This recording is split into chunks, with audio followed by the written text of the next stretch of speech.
The grand hall shimmered under the glow of crystal chandeliers, but all its elegance shattered, with a single, unexpected sentence.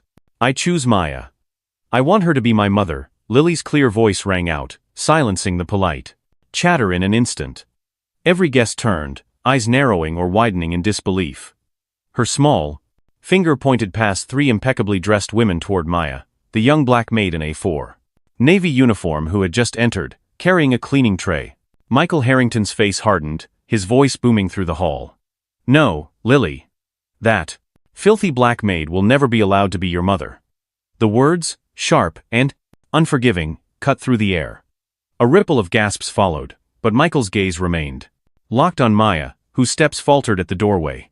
The women surrounding Lily sneered, their voices dripping with contempt. "She cleans toilets, Lily," one said mockingly. Another smirked, "People like her come from dirt and stay in dirt." Maya's jaw tightened. She had endured whispers and stares before, but when they insulted her late mother, the fury within her could no longer be contained. "You don't talk about my mother," Maya said firmly, her voice trembling with controlled anger. But before she could take another step, Michael seized a crystal glass and hurled it across the room. It struck her temple, shattering into shards and sending warm blood down her cheek. "Get out of my house," he roared. The music had stopped, the hall frozen in stunned silence. And as Maya stood there, hurt but unbroken, she knew this night would change everything. For her, for Lily, and for Michael Harrington. The winter sun rose cold and pale over the Harrington estate, its light glinting off the frost-covered hedges and marble fountains. The world looked pristine, untouched, yet inside, the world, memory of the previous night still hung heavy. Maya woke with a dull ache in her temple where the crystal glass had struck her. She could still hear Michael Harrington's voice echoing in her mind. "Get out of my house." She had slept little, the sting of humiliation sharper than the throbbing pain in her head.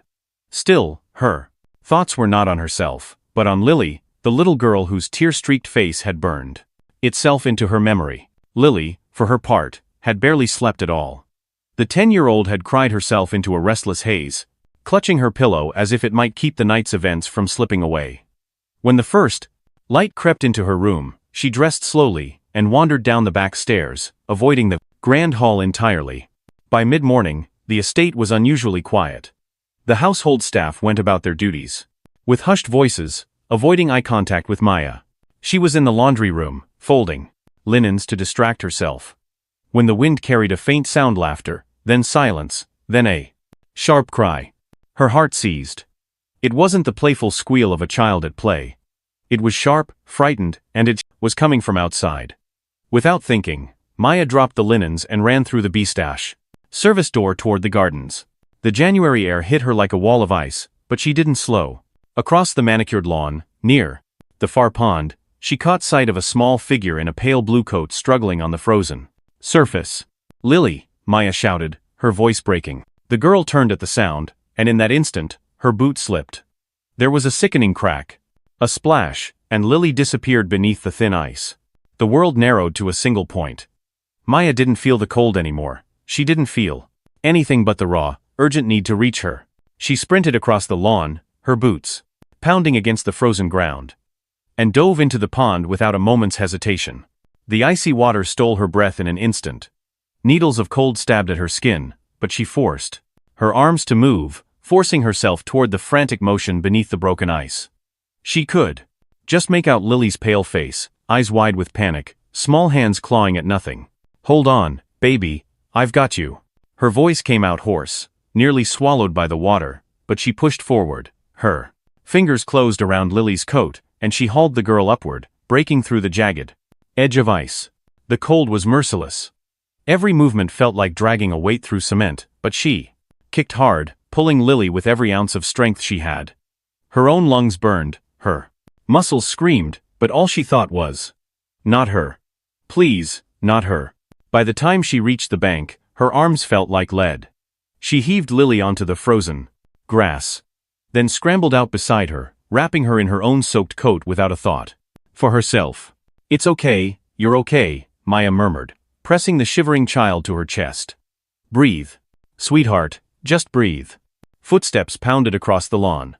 Michael Harrington burst into view, his face a mask of fear he could not disguise. For a long, frozen heartbeat, he stood there, taking in the sight of his daughter wrapped in Maya's arms, the coat around her dripping and muddy. Lily clung to Maya with a desperation that broke something inside him.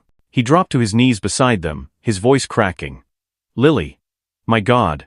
His eyes darted to Maya, lingering on the gash at her temple, the ice clinging to her hair, the blood still faintly seeping through. The words caught in his throat. The man who had roared at her to leave only hours ago suddenly looked smaller, stripped of his authority. Maya. I was wrong. About you. About everything. Maya kept her arms around Lily, her voice steady despite the trembling in her body. She's safe, that's what matters. Michael swallowed hard, shame tightening his features. Safe because of you. And I can undo last night. But I can tell you this. I am sorry.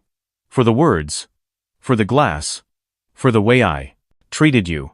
His gaze held hers, unflinching now. Please. Don't leave. Not as the help. As her full-time caregiver. With proper pay, benefits, and the respect you deserve. Maya hesitated, searching his face for the arrogance that had defined him. She saw none. Only a man humbled by what he'd almost lost. Finally, she nodded. I stay for her. But it's not about the money, Mr. Harrington. It's about respect. And protection from anyone who would hurt her the way they hurt me. You have my word, Michael said, his voice firm. No one will treat you like that again. Lily's tear-streaked face tilted up. So. She can stay? Really stay? Michael smiled faintly, brushing wet strands from his daughter's forehead. She can stay as long as she'll have us. And for the first time in years, the Harrington estate felt warmer, not because the winter had relented, but because a truth had settled there, quiet and certain. That day didn't just save Lily's life. It saved the fragile beginnings of a family that neither pride nor prejudice would break again. The winter frost still clung to the marble steps of the Harrington estate when Maya carried Lily's breakfast tray upstairs.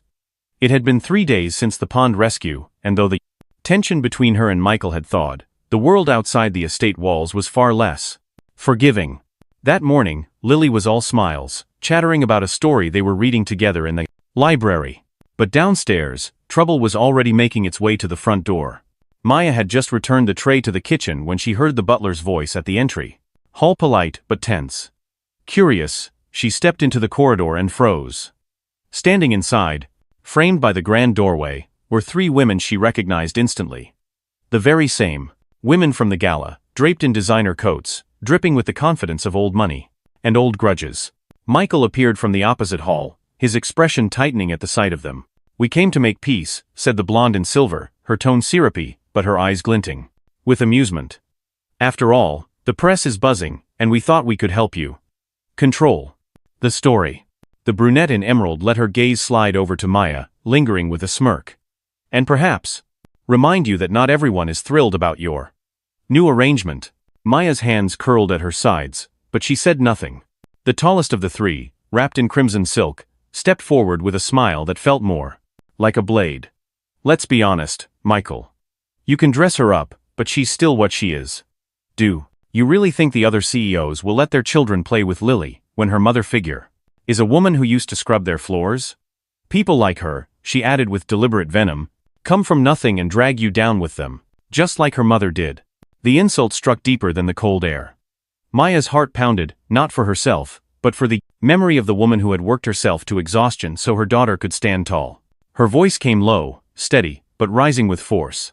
You don't talk about my mother, you don't talk about my life like you know it. And you certainly don't speak to me like I'm dirt in my own home. In your home?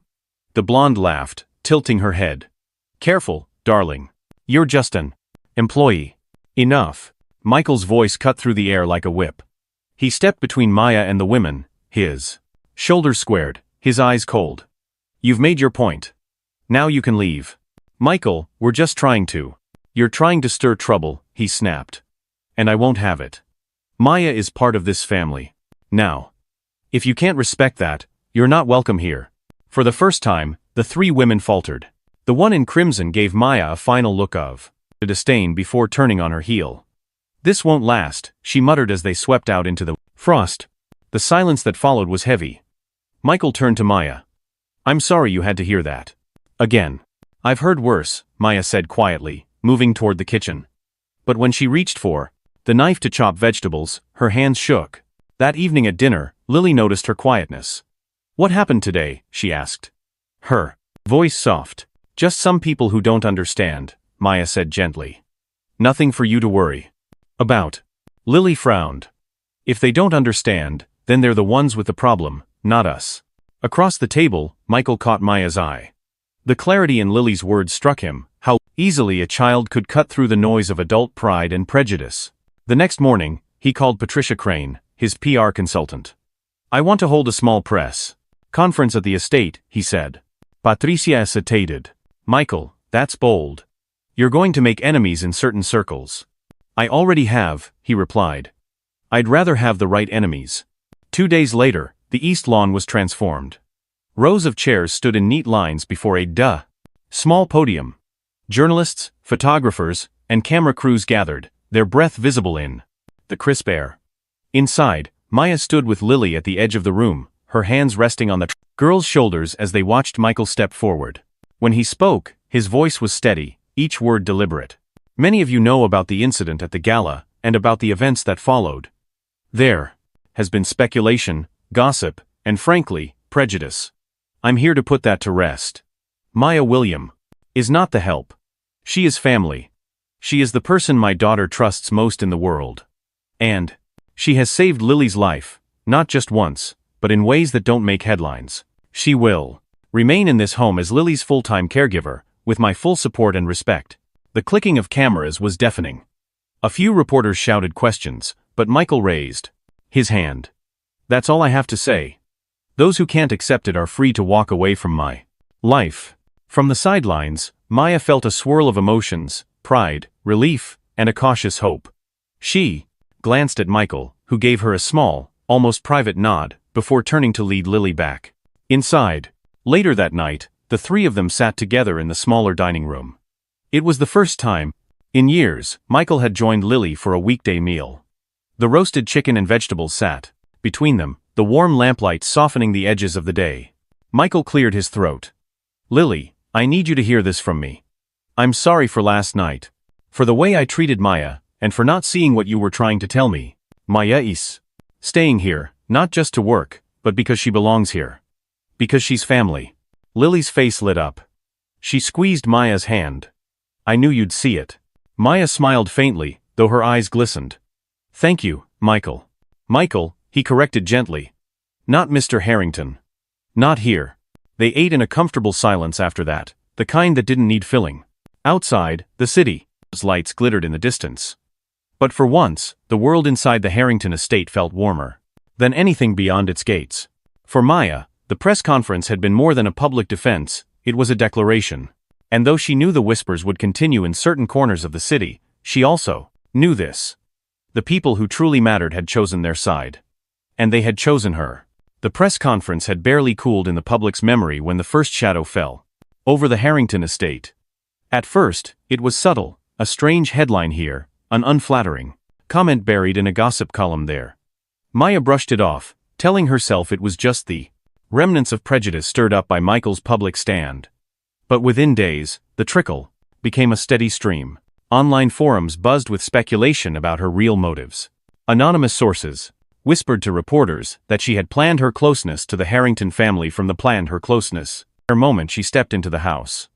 Photos of her leaving the estate, some clearly taken from a distance, began circulating on social media, with captions designed to invite suspicion. Michael noticed the shift almost immediately. His phone calls with certain board members grew curt. Others stopped taking his calls altogether. Still, he didn't realize just how calculated the attack was. Until Patricia Crane walked into his study one morning, her expression tight. Michael, she said, setting her tablet on the desk, you need to see this. He leaned forward, scanning the headlines on her screen. Harrington heirs nanny more than she appears? Sources claim hidden agenda. His jaw tightened. This is garbage. It's garbage with reach, Patricia replied. And it's not random. I've traced several of these stories back to a single source, Vincent Aldridge. Michael's eyes darkened. Vincent, a former board member ousted months ago for corruption, had always been bitter about his fall from grace. But Michael had underestimated his appetite for revenge. Patricia continued, he's feeding narratives to friendly reporters, coordinating photographers to follow Maya, and there's more. She hesitated. I've been hearing chatter that he's put someone inside your house. Maya, who had been standing quietly near the window, turned sharply. Inside the estate? Yes, Patricia said. Someone with access. Small leaks, but enough to give him an edge. Michael stood, pacing. So he's not just trying to humiliate her, he's coming after me. My credibility, my ability to lead. And he's good at it, Patricia admitted. Vincent's not a street thug. He's strategic. He'll attack your image, undermine your authority, and if that doesn't work, he'll go for the people you care about. The next day proved her point. It was just after sunset when Maya noticed a glint of movement beyond the garden hedges. At first, she thought it was a gardener packing up late. But then, the figure raised something, his camera with a long lens, and the flash of reflected light hit her square in the eyes. She stepped back from the window, her heart pounding, and found Michael in the hall. Someone's out there. Watching. Within minutes, the security team swept the grounds but found nothing. Whoever it was had vanished into the night. 2 days later, the threat came closer. Maya was in the kitchen preparing Lily's snack when the estate's alarm blared. The butler's voice came over the intercom, tense. Mr. Harrington, we have an intruder at the east gate. Michael and the security chief rushed out. The man they found was dressed in black, his face hidden beneath a ski mask. When they searched him, they found lockpicking tools, a small, encrypted USB drive, and a list of staff names. Back inside, Roland, Michael's longtime security expert, plugged the USB into a secure laptop. His face tightened as he read the contents. Schedules. Entry codes. Camera blind. Spots. Whoever sent him knows this place and wanted these details updated. Vincent, Michael said flatly. Maya crossed her arms, the unease in her chest hardening into something sharper. He's probing. Testing how far he can go without crossing a line that gets him arrested. Roland shook his head. He crossed it tonight. But proving, he ordered it is the hard part. That night, Michael found Maya in the library. She was staring at the flickering fire, her hands wrapped around a mug she hadn't touched. This isn't just about me anymore, she said without looking at him. If he can get someone onto the property, Michael, he can get to Lily. Michael's voice was steel. I won't let that happen. I'd burn this entire estate to the ground before I let him touch her. The next morning, Patricia returned with more troubling news. Vincent's planting rumors in financial circles that you've lost focus, that your judgment is clouded. He's trying to push for a temporary leadership change at Harrington Holdings. Michael's brow furrowed. He's not just trying to ruin my reputation. He's trying to take the company. And Maya, Patricia added grimly. If he can paint her as the reason for your distraction, he'll kill 2 birds with 1 stone. The blows kept coming. A week later, a delivery arrived, 2 massive bouquets of white roses. The card tucked into one arrangement bore a single message in red ink. You won the battle, the war's still mine. Maya stared at it, her stomach twisting. He's in my head, she murmured. Michael took the card from her, his grip tight. Then it's time to get in his. They called Roland back to the estate. I want eyes on Vincent at all times, Michael ordered. Every call, every meeting, every transaction. Roland grinned faintly. We'll watch him like a hawk. Meanwhile, the estate's atmosphere thickened with suspicion. Staff whispered behind closed doors, wondering who Vincent's inside contact might be. Michael and Maya kept Lily close, never letting her out of sight, unless she was with a trusted guard. It was during one of those quiet, tense afternoons that the knock came at the front door.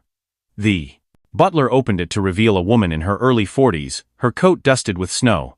My name is Denise Carter, she said, glancing around the hall as though afraid of being overheard. I'm a reporter. And I have information you need. In the sitting room, she leaned forward. Vincent's not just planting stories. He's orchestrating a smear campaign. I've seen drafts of articles they're planning to run, pieces that twist Maya's past into something ugly. He's paying sources to fabricate details. Maya's jaw tightened. Why? What does he think he'll gain from dragging me through the mud? It's not about truth, Denise said. It's about perception. He wants to make you look like a greenus. Danger to Lily, and by extension, to Harrington Holdings. Michael's voice was sharp. Then we get ahead of it. We expose him before it hits print. Denise nodded. If you can get me proof emails, payments, anything, I can burn him in the press before he burns you. As she left, Michael turned to Maya. This isn't just defense anymore. We go on the offensive. She met his gaze, resolve hardening in her eyes. Then let's end this. The war with Vincent had begun in whispers and shadows, but now it was out in the open. And neither Maya nor Michael had any intention of backing down. The night after Denise Carter's warning, the Harrington estate no longer felt like a home, it felt like a command center. Michael's study became the war room. Maps, printouts, and surveillance photos covered the desk. Laptops hummed with encrypted connections as Patricia Crane, Roland Hayes, and Elena Ramirez worked shoulder to shoulder with Michael and Maya. Vincent's built his network like a spider's web, Roland said, pointing to a diagram of names, connected by thin red lines. The key threads run through 3 people, 2 in the city, 1 overseas. We cut those, the whole thing collapses. And the insider? Maya asked. We still don't know who's feeding him information from inside the estate. Elena, leaning over her tablet, said quietly, we might be closer than you think. One of Vincent's contacts sent him an encrypted message about Lily's school schedule information that was updated just hours earlier in-house. Michael's eyes narrowed. That means it's someone with day-to-day access. They decided to split tasks. Patricia would continue controlling the public narrative, feeding the press just enough positive coverage to keep suspicion at bay. Roland would dig deeper into Vincent's financial records and communication logs. Elena would follow the money, illicit transfers, off-the-books payments, and shell companies that could be traced back to him. Maya, despite Michael's initial protests, insisted on helping Roland comb through internal staff communications. 2 days later, the breach revealed itself. It was Marie, Michael's personal assistant for 6 years. She had always been quiet, competent, almost invisible. But Roland's data trail was undeniable: late-night messages to one of Vincent's lieutenants, unexplained deposits into her account, and a pattern of small but crucial leaks over several months. When confronted in the study, Marie's composure cracked. I didn't want to hurt anyone, she sobbed. He promised he'd take care of my brother's debts. If I just passed along harmless updates. I didn't know he'd use it like this. You didn't know? Michael's voice was low, controlled, but dangerous. You leaked my daughter's schedule. Marie's tears came faster. I'm sorry. I thought. You thought wrong, Michael cut in. You betrayed my family. She was escorted out that evening. The mood in the estate shifted: relief that the traitor was gone, but also the realization that Vincent's reach had been far too close. With the mole dealt with, the team could finally move on the offensive. Roland traced a series of payments from Vincent's dummy corporations to a warehouse near the docks. Surveillance showed it wasn't just a storage space, it was a hub. Crates moved in and out under heavy guard. Vans with covered plates arrived at odd hours. And several known associates of Vincent had been spotted entering. Elena's sources confirmed the suspicions. The warehouse held weapons, forged documents, and digital drives containing sensitive information, possibly the same data used to blackmail business rivals. We take it down, we cut the legs out from under him, Elena said. Michael nodded. We're not waiting for him to strike again. We hit first. They coordinated with Detective Harris, the lead investigator already building a case against Vincent. A joint plan took shape. The Harrington team would gather inside proof of illegal activity. The police would be ready to move in the moment they had it. The night of the raid was cold and damp, the fog rolling in from the bay like a curtain. Dressed in dark, nondescript clothing, Michael, Maya, Roland, and Elena approached the warehouse from the east, where a blind spot in the security cameras had been identified. Maya's pulse thudded in her ears, but her movements were steady. She stayed close to Roland, who disabled the electronic locks with swift, practiced motions. Inside, the air was thick with the smell of oil and dust. Crates were stacked high, some stenciled with fake company names, others unmarked. In the corner office, the glow of computer screens revealed Vincent's top men reviewing shipment manifests. Michael whispered, "Get the recordings. We need faces and evidence." Roland set up a miniature camera on a shelf, while Maya scanned the crates. One was partially open, revealing stacks of cash bound in plastic. Another held black duffel bags packed with firearms. She took quick photos, her hands steady despite the adrenaline. From the office, Vincent's voice drifted out calm, calculating. Once we drop the next story, Harrington will be out, and the board will beg me to take the reins. The nanny scandal is just the beginning. Elena's eyes flashed. She gestured for Roland to capture every word. But then, a soft creak echoed from behind them. A guard had entered through a side door, his hand already reaching for a weapon. Maya reacted first, stepping into the Devonhouse. Narrow aisle and slamming a crate lid down, the noise startling him. Roland seized the moment, tackling the man and knocking the gun aside. Go, Roland hissed. We're running out of time. In the chaos, Michael stepped into the office doorway, his voice like steel. Vincent. Vincent's head snapped up. Harrington? What the hell?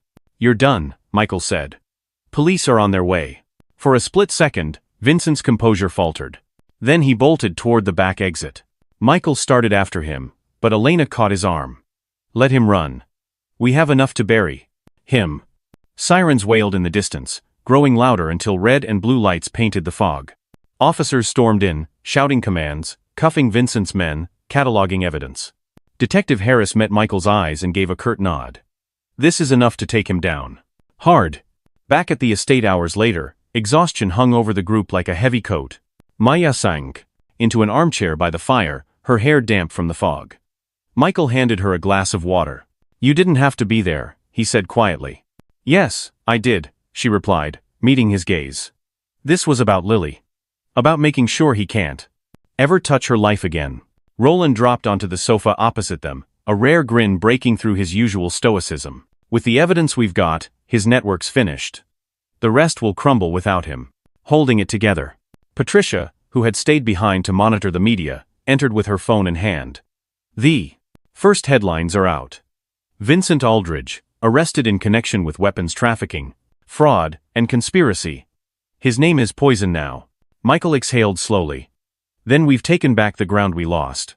Maya glanced toward the staircase where Lily was sleeping, safe and unaware of the night's events. It's not over, she said softly. But we've given her a fighting chance. Michael nodded. And that's all I care about. Outside, the first hints of dawn touched the horizon. For the first time in weeks, the Harrington estate was quiet, not with fear, but with the kind of silence that comes after a hard-won victory. The days after the warehouse raid brought a stillness to the Harrington estate that felt almost foreign. The hum of urgency, the late-night meetings, the whispered strategy sessions, constant flicker of tension in Michael's eyes began to fade. In its place came something gentler, more human. For Michael, it was as though a fog had lifted. For months, his life had been consumed by defense of his reputation, his company, his position. But in the quiet aftermath, he saw clearly what the fight had really been about. Not the boardroom. Not the empire he'd built. It had been about the small moments. Lily's laughter, Maya's steady presence, the warmth of a second word, home that had nearly slipped through his fingers. One crisp morning, he found Maya in the garden pruning the rose bushes Lily loved so much. The air smelled faintly of damp earth and new blooms. He paused, watching her hands move. With quiet precision.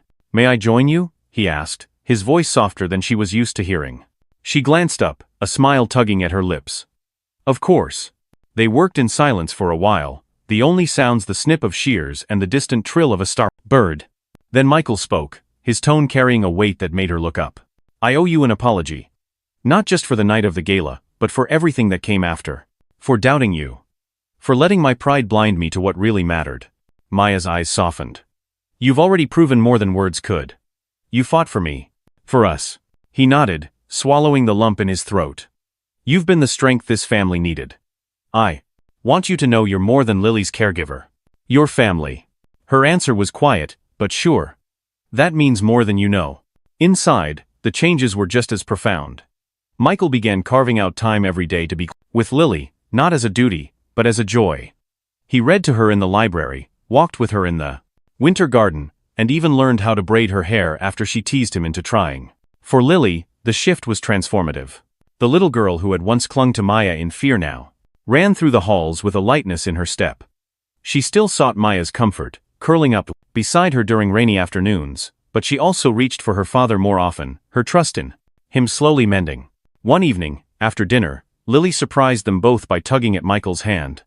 "Daddy, can you stay for bedtime tonight?" Michael glanced at Maya, who gave an encouraging nod. "Of course, sweetheart." Upstairs, he sat at the edge of her bed, reading from a worn storybook. When he closed it, Lily looked at him with sleepy eyes. "Will you always be here now?" He brushed a strand of hair from her forehead. "Always. I promise." Maya, standing in the doorway, felt something settle in her chest, a quiet certainty that the Whale family she had fought for was no longer just a fragile idea. It was real. In the weeks that followed, the estate began to reflect that reality. The grand rooms no longer felt like echoing monuments to wealth, but spaces filled with life. The kitchen often smelled of pancakes on Sunday mornings. The study, once a place of endless business calls, now hosted impromptu chess games between Michael and Lily, with Maya offering commentary. From the sidelines, there were still scars. Whispers lingered in certain social circles, and the board's politics hadn't disappeared. But Michael found he cared less about those battles. The victories that mattered were here in Lily's laughter, in Maya's unshakable presence, in the way the three of them fit together without pretense. One afternoon, as they walked the garden path lined with Lily's favorite roses, Michael looked at Maya. "I used to think success was about how high I could climb. Now I know it's about what I protect along the way." Maya smiled, her hand resting lightly on Lily's shoulder. "Then I'd say you're more successful now than you've ever been." Lily grinned up at both of them. "We're like a real family now, aren't we?" Michael crouched to meet her gaze. "We always were. We just had to see it."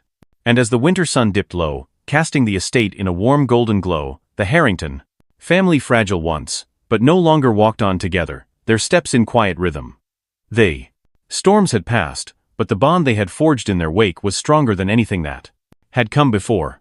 The Harrington estate, once a fortress guarded by status and pride, now stood open beneath a sky of late spring gold. The gardens bloomed in full color, their paths lined with tables of food, music drifting on the breeze. Neighbors, families, and children from every walk of life wandered freely across the manicured lawns. Michael moved through the crowd, shaking hands, listening more than speaking. For him, this was no longer about appearances. It was about connection. Nearby, Lily ran laughing among a group of children, her joy unburdened, her voice carrying across the garden like music. Maya stood by the rose garden, greeting guests with the warmth of someone welcoming them into her own home. People approached her not as the help, but as the woman who had saved a child's life, defended her family, and helped turn an estate into a sanctuary. As the sun dipped, Michael joined Maya and Lily by the roses. "Look around," he said quietly. "This is what it should have been all along." Maya smiled. "It's what it will be from now on." That day, the Harrington estate became more than a home. It became a place of hope, proof that love, loyalty, and forgiveness can break through the heaviest walls of prejudice. True strength isn't in how high we stand above others. It's in how far we're willing to open our hearts, even after pain. Love, loyalty, and forgiveness aren't just virtues, they are the foundations of a life worth living.